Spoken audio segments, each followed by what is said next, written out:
ते घेण्यासाठी आपण उत्सुक आहोत. उशीर झालाय. गेली 3 वर्ष सातत्याने हा उपक्रम आपण करतोय संत पूजेच्या नावाने. ज्यात खूप मोठमोठे प्रवचन येतात, प्रवचन होतात, भजन होतात, कीर्तन होतात आणि वारीला जाणाऱ्या सगळ्यांना आवश्यक साहित्य आपण देतो.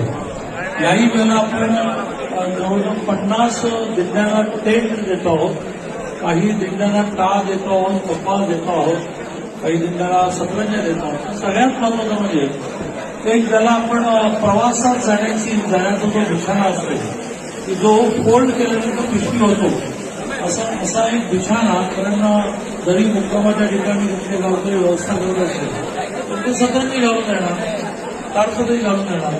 वारकऱ्यांनी दिवसभराच्या प्रवासानंतर चालल्यानंतर वारीमध्ये सगळ्यांच्या बरोबर भेटणं केल्यानंतर रात्री जरा शांत व्हावी यासाठी यावेळेला एक प्रवासात जो बिछाना असतो तो उघडलेला बिछाना होतो, घडी पिशवी होते असं देण्याचा उपक्रम ठरवला आहे. ते त्याच्या दिंडी प्रमुखाकडे पोहोचवलं होते. एक निरोप फक्त मी देतो. या सगळ्या भावना व्यक्त करणं हे तर स्वाभाविक आहे की संतांच्या प्रती असणारी श्रद्धा व्यक्त करणारा करतो. 21 तारखेला योग दिन आहे. 20 तारखेला रात्री दोन्ही पालख्या इथे विसावणार आहे.